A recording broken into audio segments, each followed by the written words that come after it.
Support for WUWM podcast comes from Hop Harvest and Vine and Good Harvest Market in Milwaukee, part of One Destination, combining farm-to-table dining, local craft beers, and organic groceries under one roof. More at goodharvestmarket.com. Over the past few years, when we are talking about immigration, there have been a few stories in Wisconsin that you've probably heard of. And I would say the face of these conversations, the changing laws, and especially deportation, without a doubt, is Yessenia Ruano. I started in Alba in 2017. I work with different levels since sixth graders, K-4 kids. Yessenia was a teacher's aide at Alba. That's an elementary school here in Milwaukee. Oh, when it's raining time, I sing with them. Si las gotas de lluvia fueran de caramelo, me encantaría estar ahí. Yessenia is from a small mountain village in El Salvador. And growing up, her family did not have much, but she always had big dreams. Since I was 11, I had a dream to go to the university. And I never knew how could I get that goal. At 14, she moved from her village to live with her aunt and uncle, who lived closer to better schools. Yessenia became the first person in her family to graduate from college. But soon, everything would change. She says her family was targeted by local gangs. She received death threats, and her older brother was murdered. So were friends of hers. In 2011, Yessenia crossed into the U.S. seeking asylum. And for almost 15 years, she lived in Wisconsin in relative peace. When did things change? That thing changed in November 2024. Yeah, that's when the storm started. I was struggling for a hard way. I was very scary at this point when the new government started on. It is only common sense that when I'm reelected, we will begin, and we have no choice, the largest deportation operation in American history. At the time, Yessenia had a lawyer, one she trusted, but there was a lapse in her status, making her vulnerable at a vulnerable time. My attorney told me, so, Yessenia, I want to be honest with you, you will be deported. And I can't do nothing for you. A Milwaukee Public Schools teacher's aide has been told by immigration officials to self-deport. And now a Milwaukee teacher's aide is learning she will be deported. With tears, holding tight to close friends and family, Yessenia Ruano said goodbye to the life she spent 14 years building. Yessenia's situation illustrates the absurdity of our immigration laws and the ridiculousness of what we put people through here in the United States. This is Mark Christopher. He's an immigration attorney in Wisconsin. And around this time, when Yessenia is facing deportation in early 2025, he starts to represent her. So I was very honored to take the case. We knew at that point that most of the options and cards had been played from a legal standpoint. But I just didn't want her to walk through this last part of the process alone. My husband and me, we tell, okay, no more American dreams. We had to go back to El Salvador. Yeah, everything is done right here, right now. And the other part was my daughters. It wasn't just Yessenia going back. She had a family. What would her husband do? And their twin daughters. It was very sad because, I work very hard to accomplish every goal, that like a house, a car. And I had to say goodbye for everything that I worked hard for many years. In June of 2025, Yessenia Ruano, her daughters, and their dog Copitos, or Snowflake, were forced to leave their lives in Milwaukee, heading to a country the girls had never been to, never known, one where the family had no clue how they'd make a living or continue their dreams. This is Status Pending. I'm Jimmy Gutierrez. Yessenia's story gets to the heart of a massive shift in immigration policy. And today, we're hearing her story. When Yessenia Ruano fled gang violence in El Salvador and first tried to enter the U.S., she said she was clueless about the process. When we left our country, we don't know about the laws here, how the system works. So they told me I was unable to apply for asylum, and they forced me to sign for deportation the first time. She was quickly deported back to El Salvador, but her second attempt was different. The second time, I speak clear with an immigration official, and I asked for withholding. It's kind of asylum. She was interviewed by an asylum officer while in a detention center in Texas, and eventually she was bonded out of detention for $5,000 from a friend in Wisconsin. People told me, why are you going to Wisconsin? It's very cold over there. It's a horrible place. And I said, I don't know, because my friend who is paying my bond, he has to give the address, and I have to move over there. Over the next 12 years, Yessenia built a life in Milwaukee, finding work and love, all while keeping in touch with a young, growing immigration agency called ICE. Do you have to check in at this time?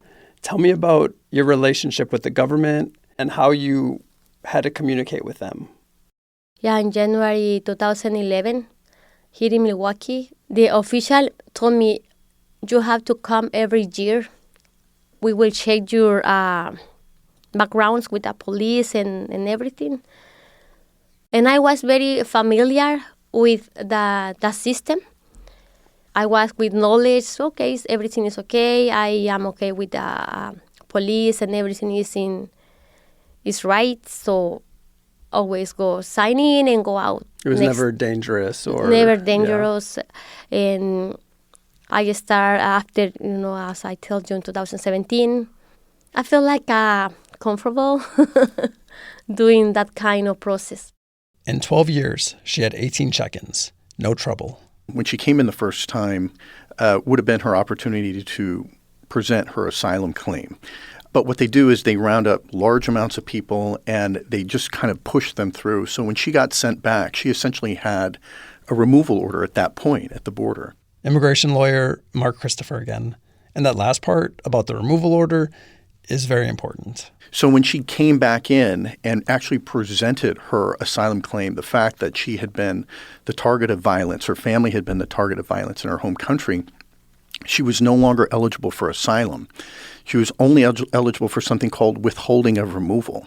Withholding of removal, the status Yessenia applied for, basically allows someone to get a work permit and get stable, but not too stable. Remember, withholding doesn't give you permanent status. You're always in limbo. You're always in limbo.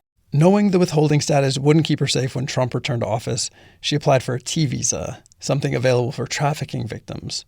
The cost of this was another $16,000, but at least this would keep her safe from deportation. And that's because U.S. Citizenship and Immigration Services, or USCIS, doesn't deport people with open T visa cases, or at least they didn't. Mark says he had a contact inside of ICE at the time who told him Yessenia was now a target for removal. So, at the advice of a close friend, in February 2025, Yessenia goes public with her story. No, November 24th, they say Yessenia has to be deported.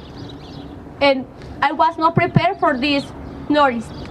I was not prepared just to leave this country with my family. At her April check-in, ICE gave her a 30-day extension. But in late May, she's ordered to carry out her own deportation. Mark Christopher quickly filed something called an emergency pause on her removal. That soon failed. And Yessenia was out of options. And so that's when I think Yessenia made the very difficult decision that rather than fight out this legal battle while being detained and her two children being by themselves with her husband, that they were going to make the difficult choice to return back. I started to giving my plants, my everything. I was donated to Goodwill, my stuff. My daughters, we celebrate her birthdays, number 10th. I invite some friends from my daughters, like a party, but it was no party. It was just saying goodbye. And my daughter's classmate, we was with a cake. It was that feeling was like a saying goodbye as a funeral, because we know that it was the last time in Milwaukee. Around 10:30 a.m. on June 17, 2025, Yessenia and her daughters boarded a United Airlines flight from Milwaukee to San Salvador. It was the girls' first time on a plane, leaving the only home they've ever known. Like a tornado inside. I have a tornado emotional. Talking with my family about the problem was very hard. especially with my daughters, because they are 10 years now, and they are crying now. They are leaving their school, their friends, and family.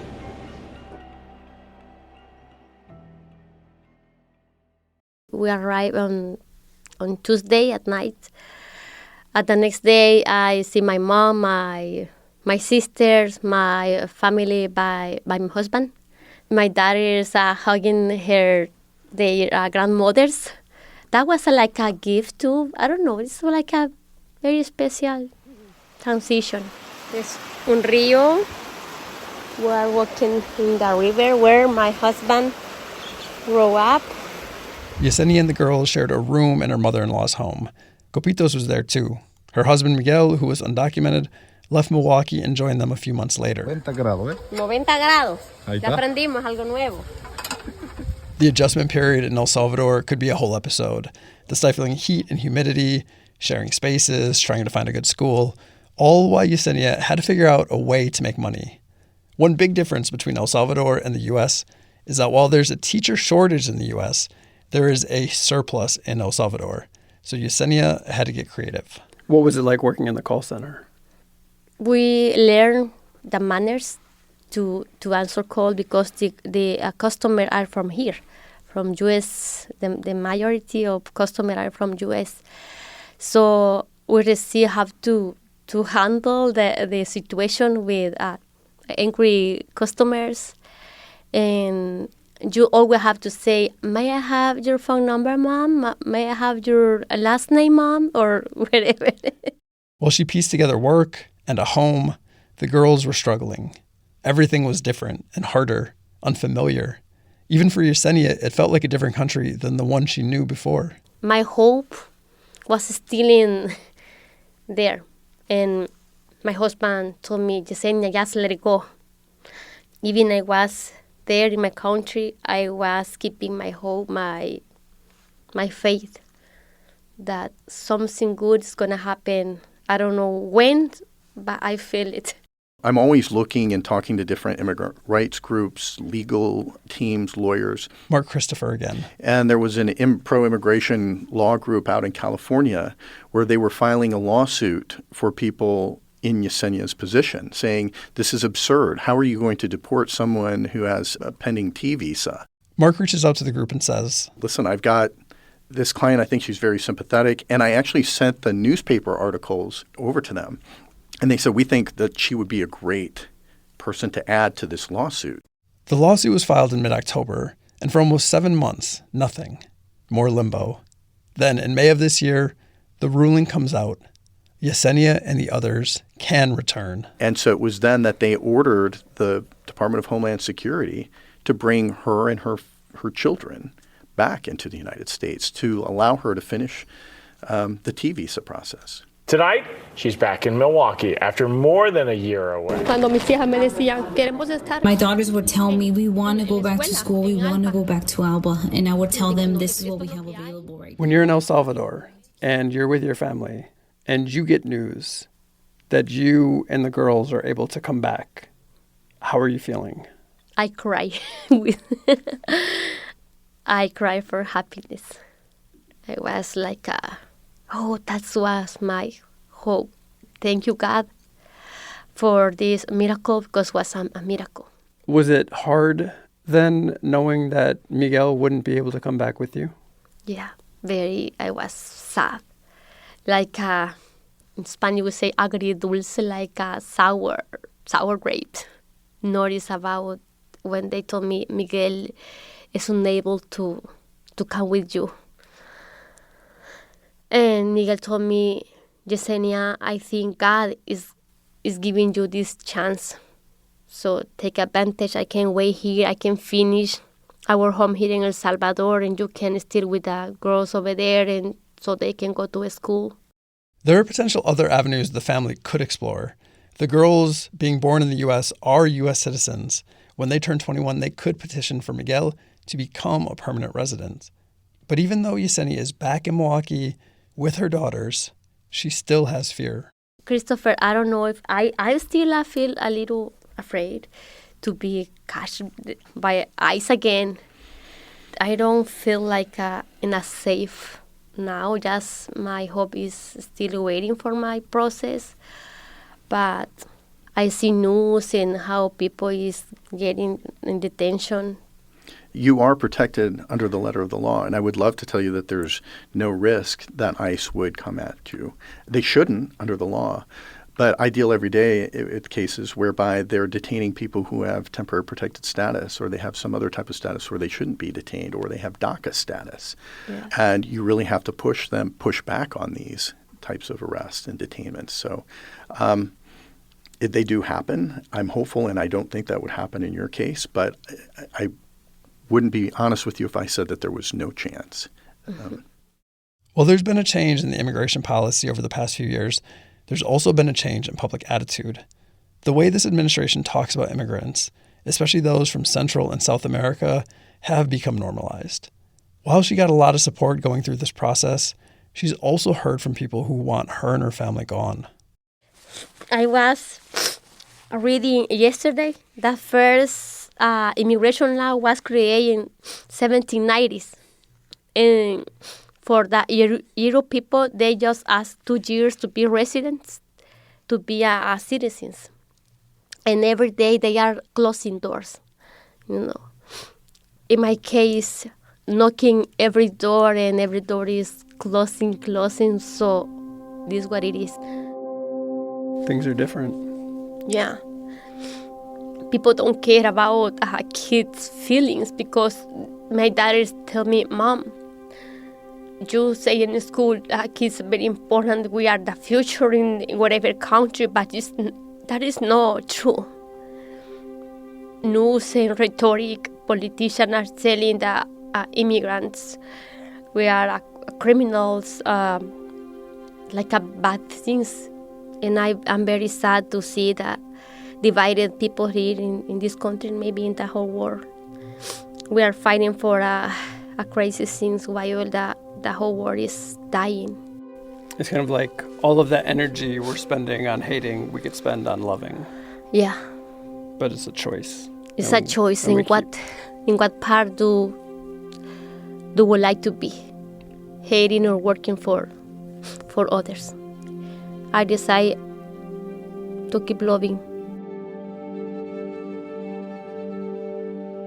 There's still no timeline for Yessenia's T visa application and when it would be processed, and what the outcome will be. For now, she's getting the girls ready for another school year. They're back at Elba, and she hopes to return to a classroom soon too. She's just waiting on her employment permit to get approved. One more step, and just a little bit more waiting, she says. Today's episode was edited by Emily Files and produced by me, Jimmy Gutierrez. Status Pending is produced by WUWM, Milwaukee's NPR, part of the NPR network. Music in this episode is from Blue Dot Sessions. Thank you so much for listening. Subscribe to Status Pending for more stories about immigration in Wisconsin and beyond.